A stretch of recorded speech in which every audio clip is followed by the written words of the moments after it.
of the state savings. If it didn't say of the state, I think it would have. Okay, I call this regular workshop to order. City Clerk, may I have roll call, please? Thank you. Mayor Truitt. Here. Mayor Villanueva. Councilmember Longabaugh. Councilmember Alton. Here. Councilmember Williams. Here. Councilmember Hall. Here. Councilmember Johnson. Here. Thank you. Thank you. We'll move on to item number 1. Thank you. That's a presentation and discussion regarding regional and local transportation priorities, and that will be conducted by Bob Mackey. Dr. Mackey, good evening. Good evening, Mayor and Council. At your retreat of September 12th and 13th, one of the top priorities was to get an update on the transportation plan in the month of October, and this is our first opportunity to come before you.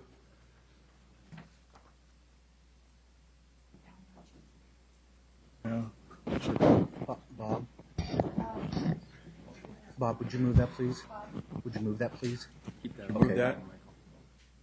Moved it. want to be a city employee. The easel? The easel would have been good. No. Okay, let the records reflect that we now have a full council. Councilman Longabaugh is here. If you please. Okay, so we put together an update on more of a, not only a longer range type planning thing, but really the projects that we're working on now, and also a look at the signals that are coming, the status of Bell Road, and a look at our capital program as far as roadway construction.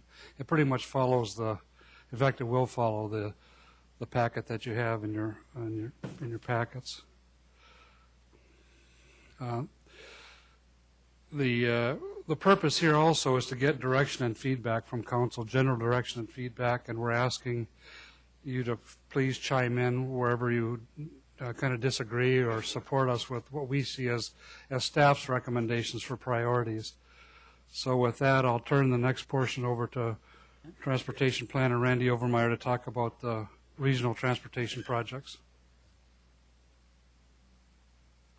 Mr. Mayor, members of the council, excuse me, good evening. In your packet, and I think we'll set up a board here.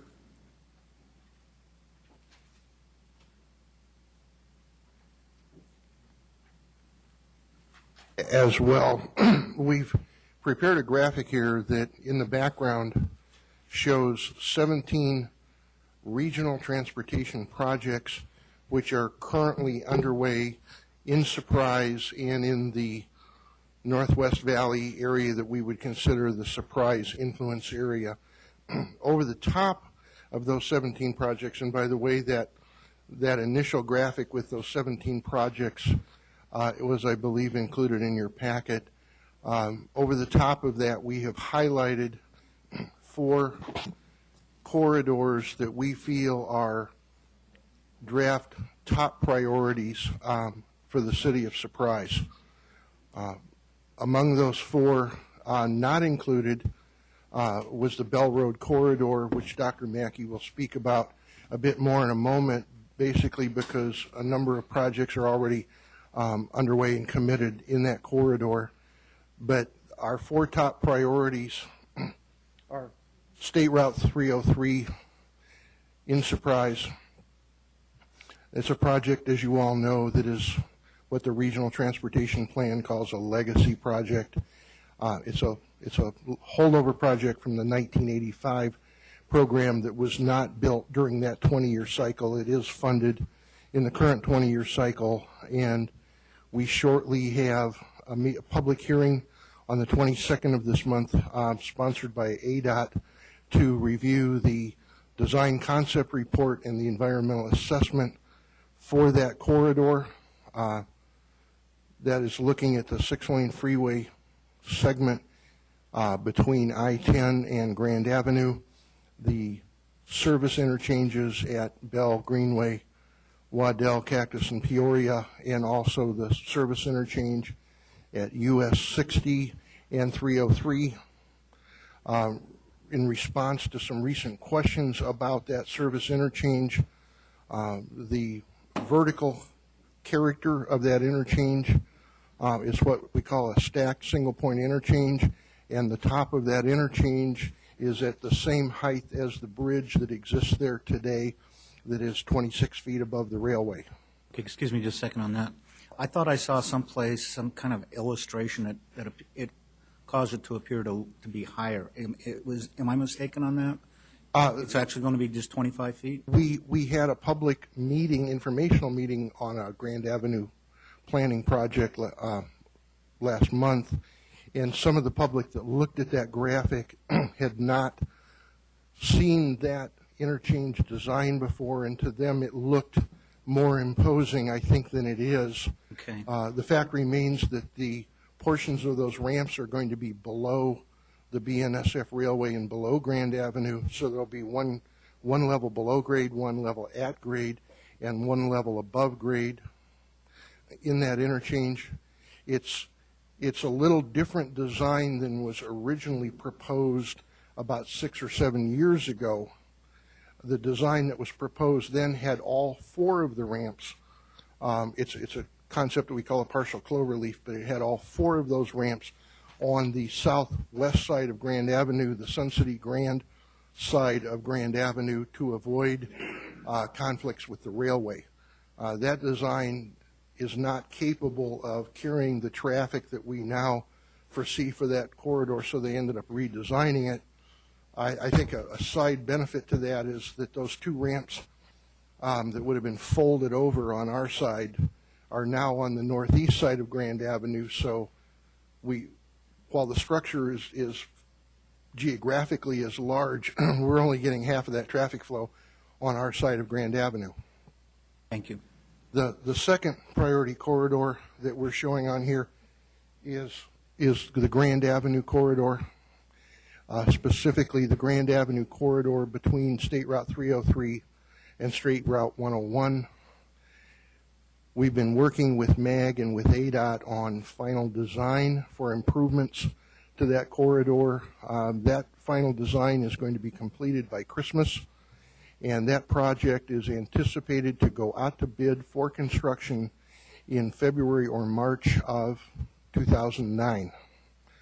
That is a construction project to widen that entire corridor between the 101 and the 303 to a full 6 lanes, where today parts of it are 6, parts of it are 4, and you generally find out that it's changing right when the lane in front of you disappears.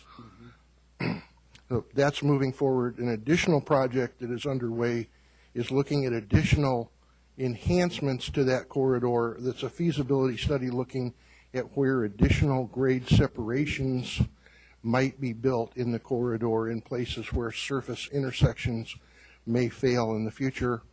That draft report is now under final revision, and it's suggesting that the Grand and Bell intersection is the top priority for a grade separation, followed by one down in Sun City at 103rd. The third priority project that is in this staff recommended draft is the Joe Max Road corridor from Grand Avenue eastward through the Surprise planning area into the Peoria planning area and over to State Route 303. The fourth top priority that we're showing here is the 163rd Avenue corridor improvements from Grand Avenue north to Joe Max and beyond that to Dove Valley Road, where that corridor leaves our planning area, goes into Peoria's planning area, and connects to State Route 74. I mentioned those both without going into any detail on Joe Max because those are complementary corridors. And what they do is they basically drain traffic from that whole triangle of Surprise north and east of Grand Avenue, north of Sun City West, where today the only paved exit from that area is the 163rd crossing today. If there were an accident or an incident there that required a closure of that rail crossing, we don't have another way out. So that's a significant mobility improvement for that whole geographical area. And I'll turn this back now to Dr. Mackey for more specific detail, and we'll be glad to take questions after. Thank you. Any comments on this so far? Yeah, I have one, through the Chair. Is it right, are we saying the Bell Grand interchange is planned for 2014? Right. So 6 years out, huh? That's, in fact, we had to do quite a bit of gyrations to get the study done as soon as possible, because the study wasn't really scheduled for a few more years. But they're going to start construction on widening to go 6 lanes next summer, right? Right. Okay. Or actually in the spring, more than likely, if the schedule holds. Any other comments or? I was glad to hear that explanation from Randy on that interchange is going to not be any higher than what it is currently, and then with the ramps being somewhat below grade, that'll probably be have a quieting effect. So it sounds like it's good news.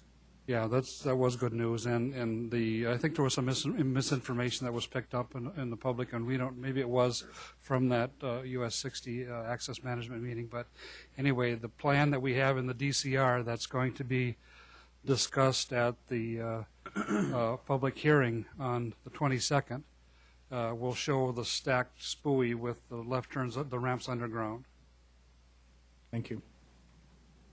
Maybe a couple more comments on this. We did not put the Agua Fria crossings on here, although we know that's a high priority because that didn't really fit in regional and it didn't really fit in local. So, but those are on our radar. In fact, we had a meeting today to talk about the El Mirage project from Northern to Bell, and we again insisted that priority be given to the Peoria crossing, in at least some mention in that report, and that will be done. Great. Okay, this is just the description of the top 4 that you have in your book. Talk a little bit about Bell Road. I have a memo that's going to go to the city manager late today or early tomorrow that lists the schedule for the closures. So there will be an update on the closures over and above what we've got on the website now. But overall, the progress has been very good. I know we've had a few complaints, but we are going to finish this job ahead of schedule and well within budget. And we look forward to the next 2 phases in the next 2 fiscal years or sooner, provided we can find the funding to accelerate that. But we're very pleased. For the most part, what I've heard about the contractor has been very positive. So again, you'll have a revised schedule tomorrow morning. And it looks like, I'm maybe going on a little bit here. I've got Sunil here to say amen.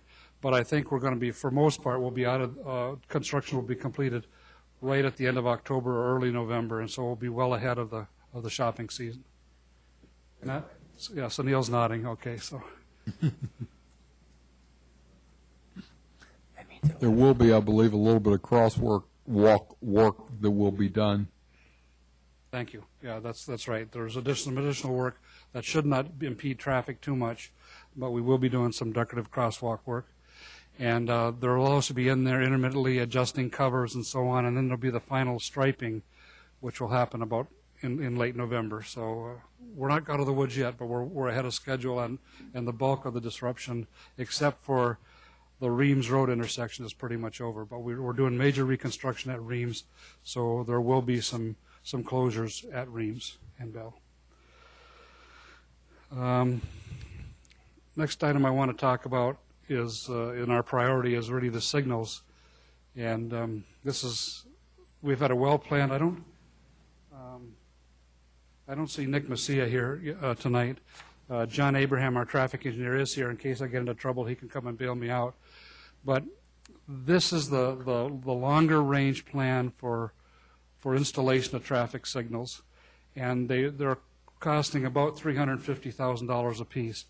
There's another 11 traffic signals that are in line ahead of these, but this is more of the longer term planning ones.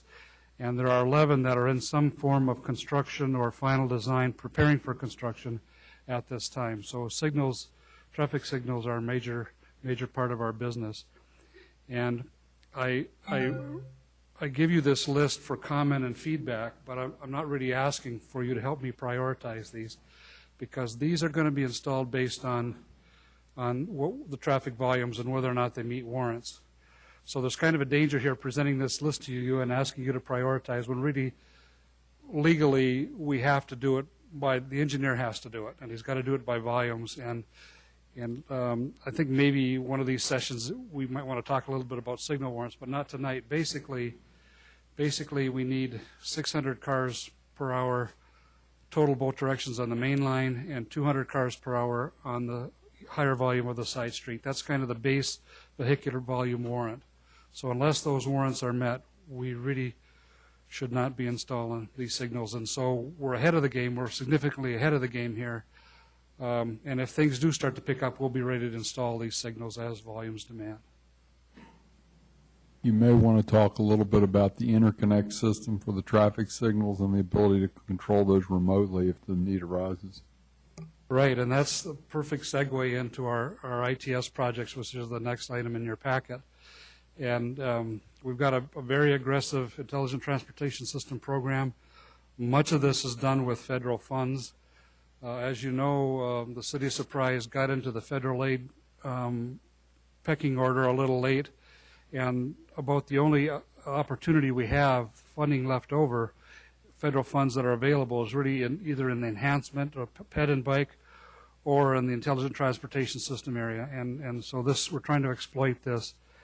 And we want to optimize the roadway mileage that we have by using these intelligent transportation systems, which basically is fiber interconnect of the traffic signals, remote control of the signals, and TV cameras and dynamic message signs to help control and guide the motorist. So this is our listing of projects that are underway and the ones that we plan for the next 2 years. These are expensive projects, but they're well worth the investment, especially as vital as transportation is to the city of Surprise. Let me explain a little bit what those systems do. They will permit somebody remotely to change the time that it's green, for example, coming down Bell Road or Grand, depending upon traffic flow. They'll also be able to change it by hour of the day, computer change it so that you can allow longer green times on the main streets during rush hour and longer red times on the cross streets, and then change it back as the traffic warrants. Frankly, you don't go in typically and just change it every day unless there's a traffic condition. What you try to do is establish a happy median where you can move as much traffic as possible during the busiest times of the day. But these systems are really good and provide a lot of flexibility that we've not had before, because signal timing is a significant issue, because you can keep the traffic moving very well with good signal timing, and you can mess it up pretty badly if the signals aren't properly timed. Excuse me, will we have the direct number of the person that's going to be doing that? Yeah, in fact, we're going to rent you a little box that you can change the timing yourself from the car. I would note emergency vehicles have, fire department, for example, has a device which will automatically turn the signals green so that when they're responding to an emergency call, they can get there much quicker because of the ability to do that. While the fire department and the emergency people like it, the engineering folks hate them because they screw up the timing very badly for about 10 or 15 minutes after that signal interruption occurs, because if you had a normally, green light and it was turned to red because of a fire truck going through, it takes several cycles for it to get back into the norm and get it worked out, and you can create some substantial backup. So you have to be careful when they're used and who they give them to. But that is a capability, a part of the capability of the system. Right. And all these things working together, the TV cameras allow us to actually see the traffic so we know what changes in timing we want to make. And the dynamic message signs can warn the motorist to take another route. And so these all work together, and this is going to be coordinated right now. We do it out of the engineering office on a temporary workstation. But in the future, about a year from now, we'll have fully operational our traffic management center in the public safety building. And So we're going to need to wrestle with that issue come budget time, because we've got to staff that facility, and we've got to make sure that we maintain all that equipment. But that's a discussion for another day. Dr. Mackey, Yes, sir. you mentioned federal support, federal funding. Is that a matching, like percentage of the cost, or is it set up in a different way? Right. These are congestion mitigation air quality funds, and the local share has been not been constant over the years, but there is a local share for this federal fund, ranging from 6% to 30%, maybe even 50%. And there's a mixed bag here of matches within these Into the projects. type of project? Depending on the mood at the time at the people that are managing the federal funds. Mood, I don't mean to be negative. Depending on the market at the time, it might be a better way of phrasing it. Thank you. Maybe that's how we prioritize.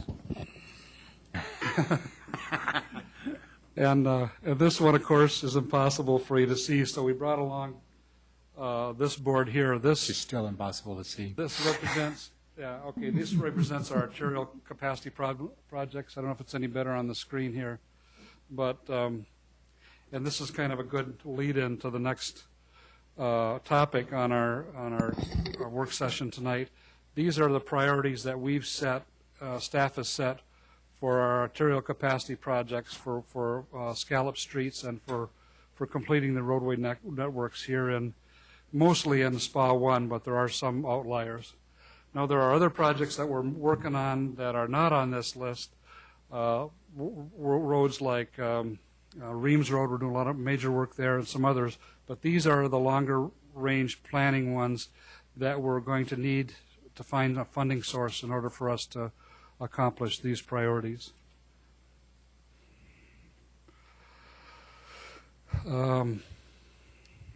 So are there any comments, any guidance you want to give us at this time, or?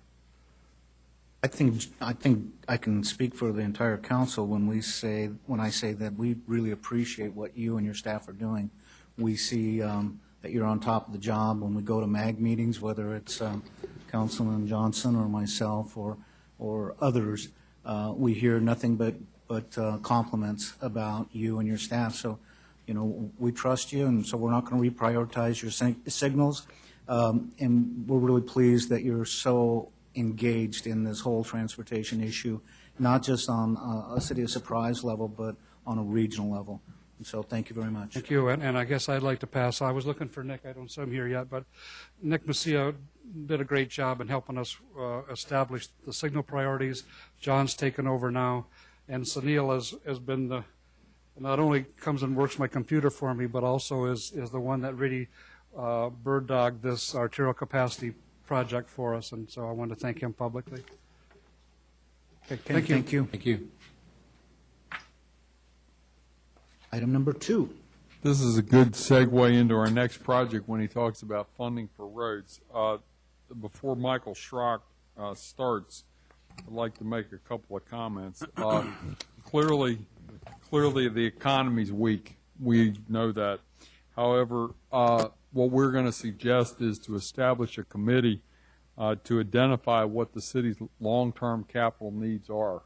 That doesn't obligate the city to proceed with anything, be it a GO bond referendum or anything, but I think it provides a good opportunity for us to partner with our citizens to identify the needs and to ensure that what we believe are needs are the same as what citizens see or needs.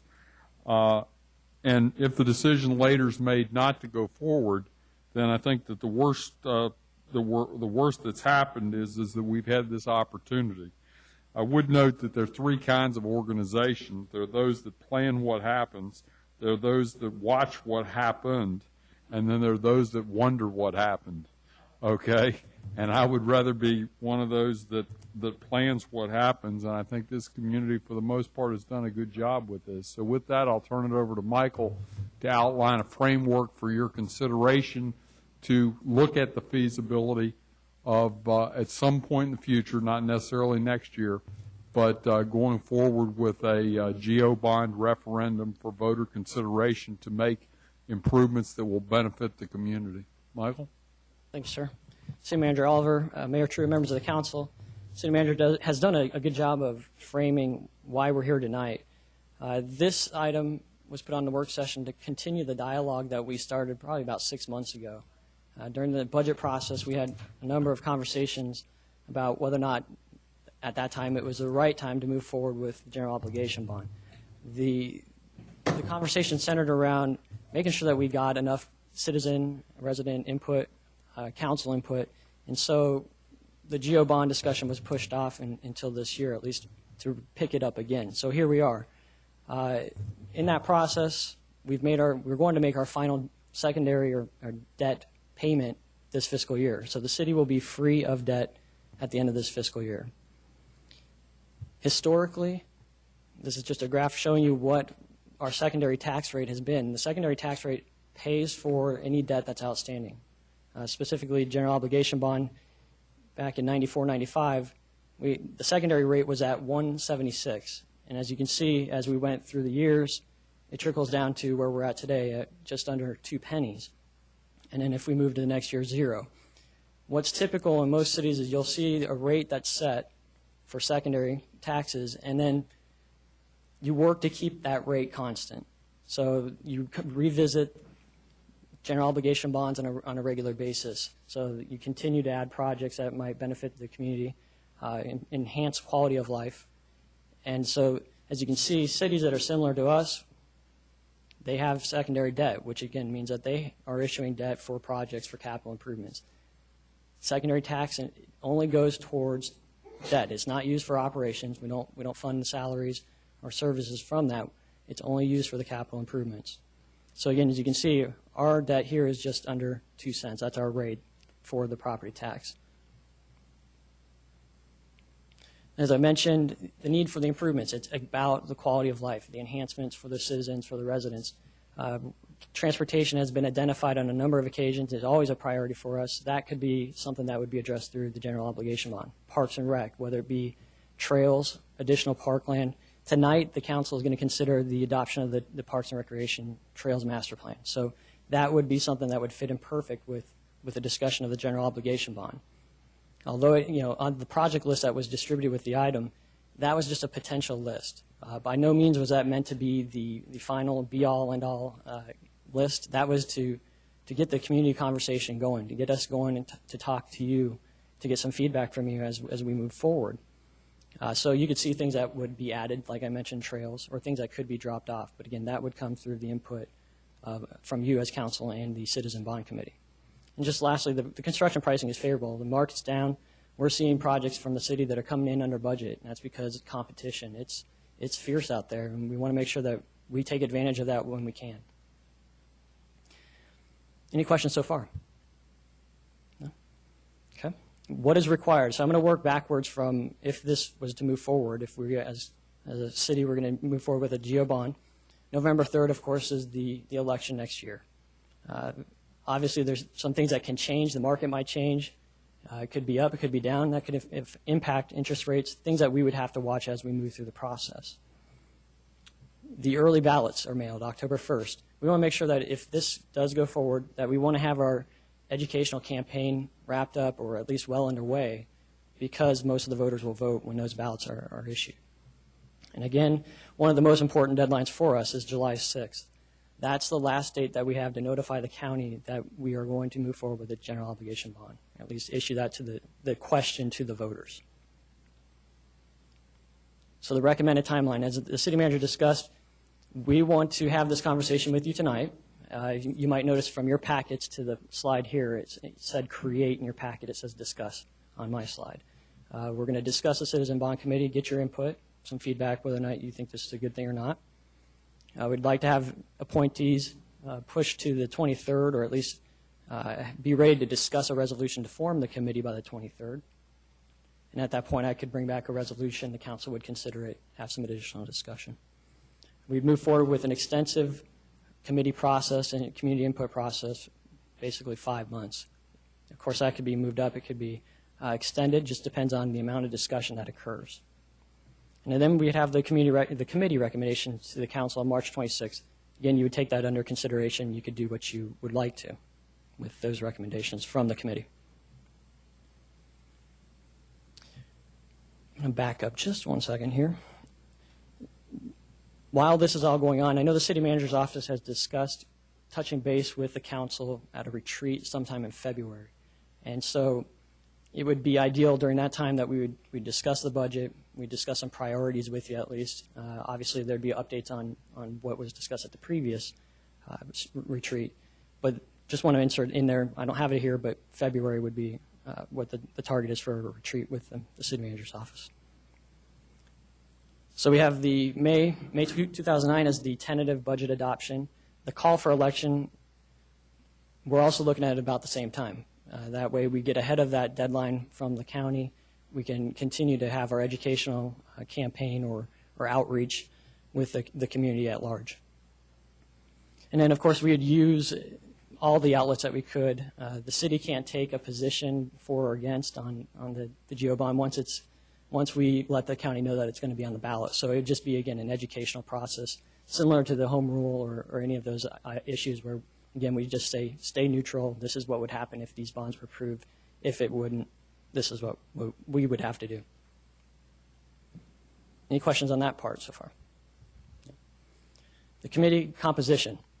We're recommending to you that it be a 9-member committee and that one per council member, so each of you would select a person to represent you on the committee or your district. And then we'd have 3 by the mayor, and those would be at large. And that, again, could be to help address some of the disparity between population. Could be to address some additional, might have some business leaders that the mayor might want to bring on. That's, again, just a recommendation, completely up to the council. One of the things that we considered in making this recommendation is the fact that we recognize that the redistricting, when it was done in 2000, things are quite a bit different now in 2008. For example, we have one council district that a large percentage of the growth has occurred and probably has a very large, significant number of voters in that particular district. So it would give the mayor the opportunity to balance perhaps that inequity out, as well as to put people on this particular committee that could represent a wide variety of interests. The 9-member committee was also recommended only because it gets a little unwieldy if you have a little more than that. Other cities, Phoenix has 700 members when they do their bond committee. They also have a lot of subcommittees as well. Peoria, I think, they believe they use 25 in their bond committee. So it varies. Some cities don't use bond committees at all. Again, the selection process, as it says on the slide, similar to the revitalization board, where, again, you as council members would nominate or basically select your person, provide that information to the mayor, and then we would move forward with the selection process or the meeting process. Actually, this is where I'm looking for some input. I don't know if this sounds good, looks good, yes, no. Your thoughts? Again, if we're looking to engage the residents. The committee? Yeah. The committee you're talking about? Yeah, and on the composition of the committee itself. I like it. I think it's good. I appreciate some of the comments that the city manager had, and that is that this is potentially a beneficial exercise regardless of whether ultimately we go forward or not, because it's, once again, another opportunity to hear what our residents have to say, what their thoughts are, what their priorities are, and what they'd like to see happen in the future. And so I see nothing but positive here. And I like the at-large for the mayor, the balance. That's just one comment. And I appreciate the fact that Randy and Michael are pointing out the discrepancy in the districts. And I think it's close to 50% of our population is in District 3. I don't know if we're held down to 9-member committee, but I'd love to appoint maybe another person from District 3 to balance out that discrepancy even that much more. So just through Chair. Sure. And I agree with Councilman Williams. Because he represents the biggest portion, and I hear you, City Manager Oliver, of what you said to the mayor about his 3 choices. But I also heard that he could appoint some members at large, or citizens at large, or related. It had something, you said something about with certain objectives. if you could restate what you said. Okay, Because that's what what I'm I disagreed. what I'm specifically thinking, and obviously it would be up to the mayor's judgment, and if I were in his position, I may wait until the other appointments are made to look and determine, but it may be deemed that, you know, because of the importance of the road infrastructure and the need for road infrastructure, that somebody that has some expertise and perhaps a passion for transportation should be put on the committee to augment that, because that's such a critical component. Or it may be, you know, recreation. The mayor and I have talked, and the mayor definitely understands and recognizes the disparity in Councilmember Williams' district as it relates to the population. I would think that instead of the two at large, I think another one for Williams would be a good idea. Through the chair. I don't like that idea because I think it gets close to us trying to determine weighted votes on whose districts. Everybody's districts are different. No offense, but his is small, so do we give him a half a person? What we're doing here, I don't think that needs to be done right now. I trust the mayor's judgment. He'll look. I think we all represent a district. Unfortunately, John, yours is large, and it's had a lot of growth. But by doing that, I think we're trying to form a weighted vote up here, and I think that's totally wrong. That'll be taken care of shortly in the redistricting here coming up. But for now, we shouldn't be doing that. When it happens, it happens. We all get one person. I like that. Mayor, I trust you to appoint from either you can say whatever is a larger district or whatever profession you choose. I trust your judgment to balance it out. So I totally disagree with that. I'm sorry, John. Thank you. I agree with Joe on this issue. Through the chair, just one comment, Mayor, and I appreciate that, Joe. And I don't think the idea for this committee is to vote on anything. I think, as Randy pointed out, it's to provide some input, some feedback as to the needs of the community. And if you look at the projects that have been given as examples, where are those projects going? Who are the people that are going to be most impacted by that? I would be doing my constituents an injustice if I weren't to make those comments. I totally appreciate that. I don't think we should have any half persons, but I think we just need to take a closer look at that. Thank you. Mayor, the one other compromise might be to add two others and have the mayor have 5, but 2 of them specifically for businesses or trades, as the city manager suggested, and make it a committee of 11. There's nothing wrong with a slightly bigger committee. I think it gets ridiculous if it gets up to 25, as you suggested, Michael.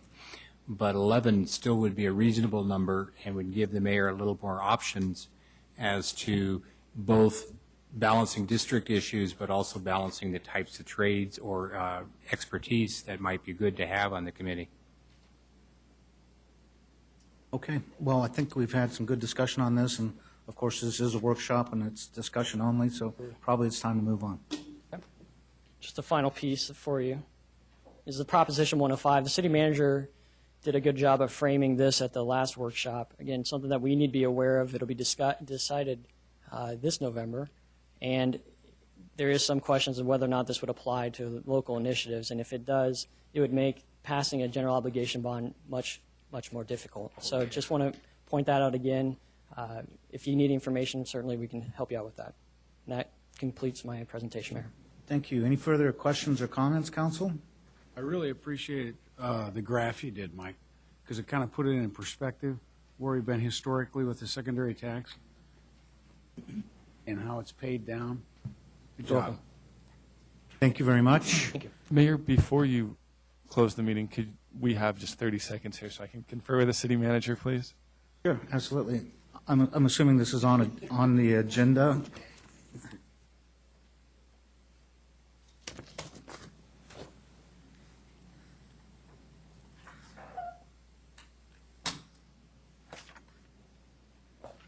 What we were talking about was one of the things we would like to bring back on the 23rd is to establish some structure to start this process, because one of the things that I don't want to get hung up in is we can get hung up very quickly in Christmas and Easter, and we can lose a month or two, and timing becomes important. And if there's anything possible, what Mr. Bailey and I were talking about was to see if there was any consensus, or if you felt that you didn't at this point want to bring it back on the 23rd and wanted to think about it a little bit, we can prepare an agenda item offering the two options perhaps an option with 9 members and an option with 11. If you would like two options, we can bring that back, and then you can pick option A or option B. Is that, is that something that you would like? So then you could pick which option you would like? I think that's something, when we go to regular meeting and on the item that allows us to request things to come back to the agenda, I think that would be appropriate time to address that. That concludes our meeting. Thank you very much.